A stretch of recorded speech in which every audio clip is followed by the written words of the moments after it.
Hey everybody, welcome back to the show, episode 208 here of the Integrative Health Coach Success Podcast. I'm Dr. Stephen Cabral, board certified doctor of naturopathy and founder of the Integrative Health Practitioner Institute, as well as Equilife. So what I love being able to do is basically my day job is helping to formulate and advise and set a vision for what we are growing to be the largest virtual functional medicine practice in the world, helping hundreds of thousands of people all around the world and actually shipping to 27 countries what we used to just do in Boston, Massachusetts. And the reason why I'm setting the stage with my particular story is that I never thought in a million years that any of this was ever going to happen. I had certainly not set out to do this. I always did want to teach. So I can tell you that I had always thought about creating a YouTube channel. I had always thought about starting the podcast. And, that's not what this show is meant to be today, but I will tell you that I should have gotten started back in 2008 when I was filming videos for diet.com and a lot of other podcasts. I should have done that, or shows. I was on the news. I was doing all these different things. And had I started back then, today would have looked radically different. Now, I'm not upset about that. I don't have a whole hindsight thing of looking back and getting down on myself, but for sure, the community would have been much larger. We would have been reaching more people. But at the same time, I can tell you this, maybe I never would have went back though and got my doctorate degree. Maybe I would never have opened up my functional medicine clinic in Boston. Maybe I never then would have created a certification to help others learn to do what I learned to do, right? So that's why I have no regrets. I'm very happy with where I am right now. I also love the grind. I love the challenge every single day, in work. But what I want to do right now is share with you how to create your own online business, if you'd like, beyond health coaching. Now, again, I always recommend, and I'm going to talk about this as my first point because I have 5 points for you here today, but don't put the cart before the horse, as they say, right? Like you need the horse, which we know, right, has been proven to be able to pull the cart to do that work. And so my first point to you today into scaling an online business, and the reason why I brought up Equilife is that Equilife is an enormous virtual functional medicine practice now, again, helping hundreds of thousands of people. But here's what it started with. It started with 2 locations in Boston, Massachusetts. It started with actually proving that what we do works in the real world. And I can't begin to explain to you how important that is. So you don't have to have an actual physical location. I don't want it to sound like that. But you have to be a good health coach before you can then start to scale to have a team, right? So first it was me and that was working. And then it was me consulting with other health clubs and spas and whatever it might be. And I hired all their people and I trained them and that was working. And then I opened my first location and I was busy. I knew I was going to be busy. I hired 2 other people and then I got them busy, right? I got them clients and then they were implementing the systems that I had created. And then the team grew and grew and grew. And we had well over 24 different practitioners. So here's the thing though, people want to create all these online courses and they want to do all these great things. And there's nothing wrong with that whatsoever. Nothing wrong with that whatsoever. But before you do all that, prove that what you do is working. Right? It's that's working in the real world before then you start to systematize it and begin to scale it.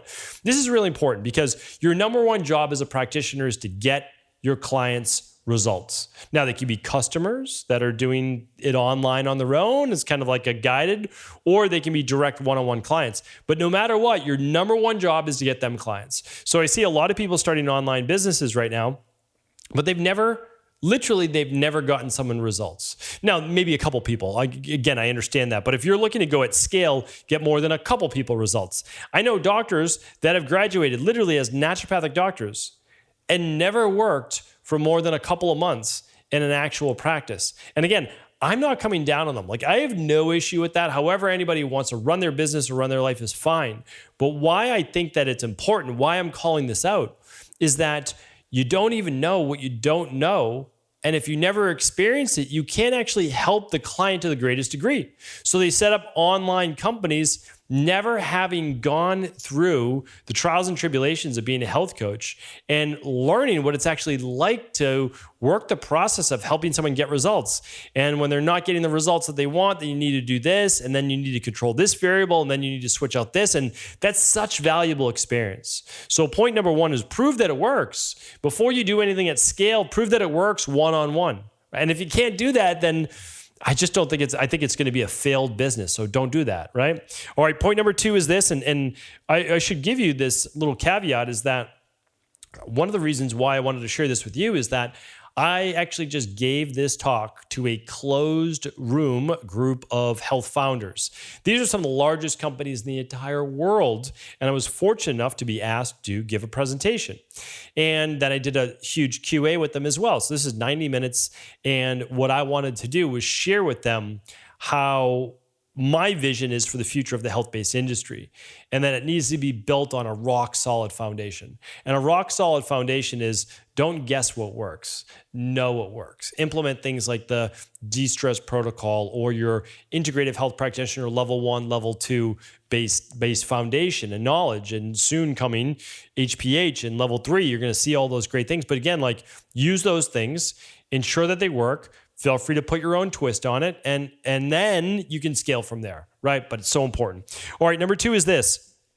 Don't worry about scaling to the moon and creating these enormous companies. Like, don't worry about that. Like, I never, again, in my wildest dreams did I say, okay, I'm going to have 70-something people on my team, and we're going to be helping hundreds of thousands of people every month. Like, that was not the goal. The goal was, first, I'm going to help people one-on-one. Then I'm going to build up a team, like a practitioners. And then, oh, this is working. Let me go teach. So the next step is teaching. And hopefully you're even doing it at the same time.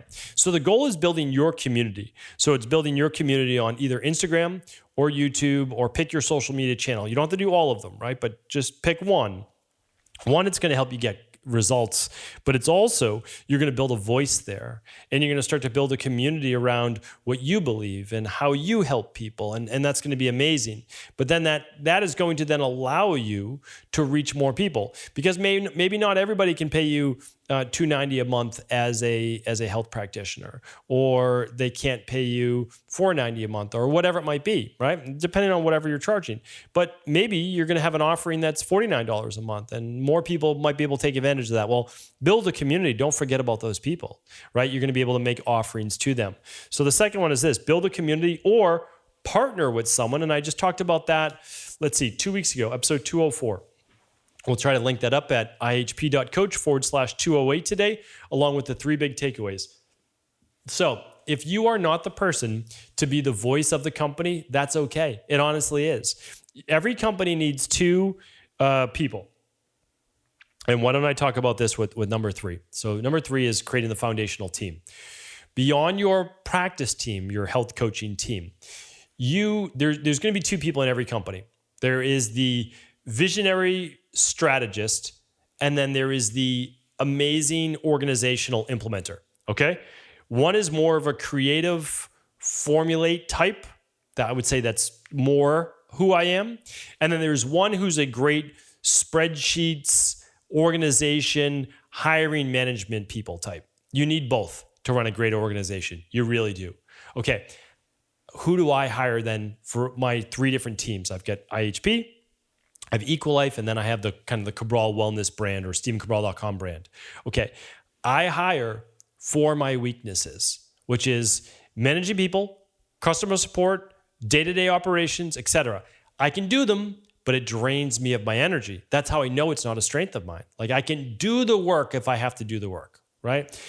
And I had to do the work back in the day. I had to literally build my own websites. I did everything from scratch because I wasn't able to afford hiring a team. But as you start to grow in your business, then you can say, okay, my first hire is going to be, and I always hired a manager. I always hired an operational person for both of my locations. And then honestly, I just did more appointments. Like, I did way more appointments because I would rather be working with people than managing and going over inventory and those types of things. But you need a great inventory. You need a great business operations person. So that's number 3. And then you can always outsource, but you need tech. You're going to eventually need like your marketing if you start to do that. We didn't even start marketing until about honestly, 12 to 18 months ago. Really, like we just never did because we always use word of mouth, referrals, ambassadors, just great people. But eventually, if you want to continue to scale, you'll need that part of it as well. And I have a saying when you start to build your team, especially in the beginning, where it's just like everybody who's in charge of like operations, well, they're overseeing everything like in that department, right? Is that A players only. Hire great people, like really hire great people. If you can, pay them well. If you can't pay them at the very top, then offer them something that also matters within your organization. Like make sure that their job has meaning, what they do, and allow them to grow along with you. And so, yeah, it's an amazing part of building a company. Number 4 is this: don't become a corporation, right? I tell my team this all the time. I don't care how big we get. We are never going to start acting like a corporation. What do I mean by that? I said we stay agile, we stay flexible. We iterate. So what I want to do is, okay, we came out with the iBone app. It had to get out there. We needed to get feedback from people. Oh, great. Now we're improving it. Oh, we're going to be doing an expert series. Okay, then we're going to be doing video-based results. So you can actually get your results almost immediately. So we're going to get people results like within a week or 2 weeks eventually. And it's going to come with exactly what your results mean by video. Okay, and then after that, they're going to have the ability to then upgrade to speak with an IHP coach or whoever they want. And so like it's always about iterations. And then we're going to have a lab portal, and IHPs are going to be able to go in and run their own show within the iBone app, and that's going to be their own lab portal, so they can have all of their client notes there and the scheduling and the automated reminders. Everything's going to be done for them, right? But we can't get there right away, and it's just not going to happen like in a day because we don't have the $100 million investment from a big VC firm. And we don't want it, to be honest with you, because we don't want to become a corporation. We want to stay agile. We want to stay flexible. We want to iterate and make sure that we're taking care of our community. So remember, as you're growing, sure, you can come up with plans, right? Here's my next 12 months of plans. But if you have an opportunity to present itself, you need to take advantage of that. And that's always what we've done. We're saying, oh, wow, this company really likes what we're doing. We never thought that we'd be able to start working with, high-end gyms or whatever it is. But they're interested in and then you have to ask yourself, does it fit? And we're like, well, of course, this is a high-end gym. Their people absolutely want access to at-home lab testing. Yeah, we'd be happy to be one of the exclusive providers. And so stay flexible. It's such a big, big part of it. Keep your mind open, right? Keep it expansive. The 5th one is this: create sustainable growth. Too many companies go under. Too many companies never make it because they hire too many people and their overhead becomes too great. You start to build out a big office space. It's so beautiful. And you then, get all this inventory in. You expand your line really quickly, or you start whatever it might be. Again, it can be any business in the world, but maybe you hire too many practitioners, or maybe you invest too much in an app, right? Because they're super expensive. Any one of those things could destroy your business. And the reason is that you have to be able to weather highs and lows in terms of your monthly sales or revenue for your company. And I share this with you because many of you are not at the point yet who are going to say, okay, I want to build a business that will scale. But honestly, whatever business you're doing right now can scale. Right? As a personal trainer, you can scale. As a chiropractor, you can scale. As an esthetician, you can scale. What it means is you're doing something beyond yourself eventually. So you're hiring a team. Well, that's starting to scale, right? Or you're bringing some of your courses or books or whatever it might be online. Okay, well, that can scale because here's the thing.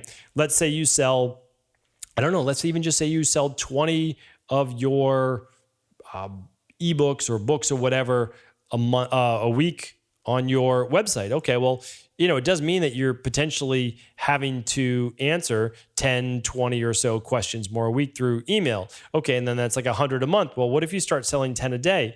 All right, well, that's 7 days a week. It's 70. Okay, how many of that? Maybe you get another 20 emails. Are you able to sustain that? That's what I'm asking you. And so you start to look at, okay, who would I need on my team in order to make these things happen? So I share this with you here today because this was something that even if you're running a massive company, which a lot of these health founders were that I spoke to, all of this really rang true. And I didn't know if it would or not. I honestly didn't. But at the end of the conversation, before we did our Q&A, people just found it very helpful that they like the point that a lot of people are trying to create online businesses. Great, but it should start with something that works offline. And again, it could be a virtual conversation that's basically offline, right? It's one-on-one. Does that work? Okay, great. Then how do you take that to the next level? And it's what we've been doing for now over a decade. It's like, okay, well, originally we started on Skype. And then after that, we're like, okay, well, what's your address? And we'll mail you a lab. And then after that, okay, what's your address? We'll mail you your protocols and all of your different PDFs we can email to you. And we just started to go from there. So whatever you can do in person, if you know it works, if you know that there's demand for it, you can eventually bring it more virtual and online as well. And then, of course, the community aspect to it. You're really only as good as your community. And so it is important that you build this from a grassroots perspective and that you start to get out there online, either you or partner with someone else that already has a community. The foundational team that I spoke about, make sure that you find your integrator if you are more of the visionary. Stay flexible, don't become too corporate, and then create sustainable growth. Know how many customers you need month over month so that you don't start to shoot yourself in the proverbial foot, right, with growing too fast. So I love being able to do this side to it. I really think I'm going to do a lot more of it in the future because I don't want to create every health company under the sun. What I love is Equalife. That's what I do. And then I love IHP for creating the certification and being able to help more health coaches all around the world. But again, I advise with other companies as well, a lot of these health founders. So if you are ever looking for someone to help with business mentorship or one-on-one advisory, let me know. I can't work with many companies, but I'm also happy to help where I can. And and I will tell you if I can help with a company or I can't. If I can't, then I won't simply offer my services.